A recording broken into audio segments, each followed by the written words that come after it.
So, I got one. Okay. Well, When we were 15 and we started writing songs in high school, Tegan used to have this weird religious thing where we weren't religious. Our parents didn't tell us about anything religious until we were, actually, I'm not sure when they had the plan to tell us. They were both recovering Catholics, and so they didn't want to tell us anything scary until we were ready to absorb it, and so they didn't tell us anything, and when we were 5 years old, we went to have our first sleepover with non-family friends, and like they were friends of our family, but they were not family. And the kids were our age, and before we had a really wonderful sleepover and everything was good. I mean, we had a wonderful day, and then that night when we went to have the sleepover, the girl child that we slept in her room, she was used to praying, I guess, before she went to bed, and she told me and Tegan, well, she said, actually, do you know who Jesus is? And we were like, no. And then she said, well, you better take him into your heart or you will burn in the river of hell forever. That's what she said. She was 5. She was 5 years old.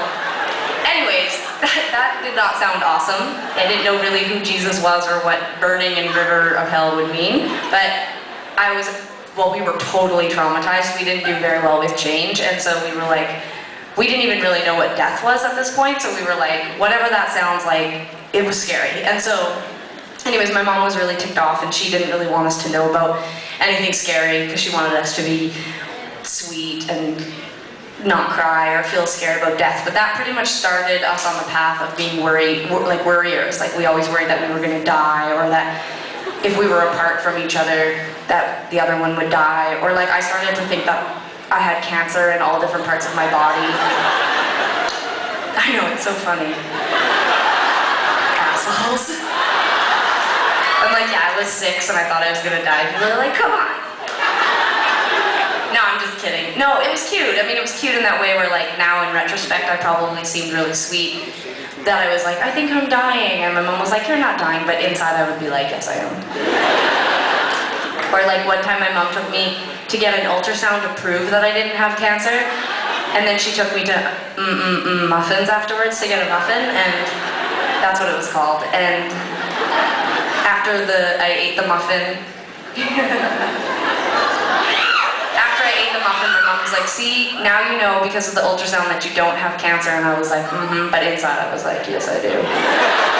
And anyway, so that was all information that leads to the part where we started writing songs, and I would always write songs about things probably I thought up when I was on drugs, which don't do drugs, they're bad, but I did, and I used to write weird, like just incoherent shit. And Tegan used to write about Jesus all the time. And I swear to God, this was good. There was a real payoff in this story.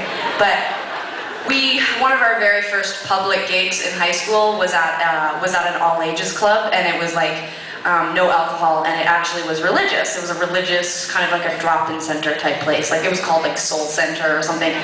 No idea that it was religious when we got the gig. So we play this show, and we have all these songs that are like incoherent. Tegan has a bunch of songs about Jesus, good one. And then I had one that was about God. Are they the same person? No, I'm kidding. Anyways, and at the end of the gig, the people there loved us because they thought we were a religious band.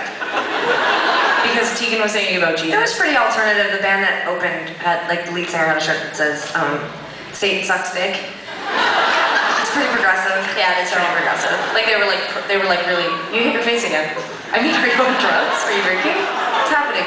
Anyways, so this next song, the reason why I'm telling you all of this, totally, like it seems right now that we're just talking to talk like we're on cocaine, but the point is, Tegan is about to play an unreleased song that kind of reminds me of when we were in high school, because it's really dark and it's like, you were goth. Like Tegan did not have a normal light bulb in her room for like 3 years. She had one black light. You couldn't see anything.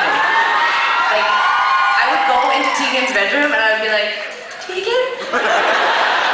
Hello?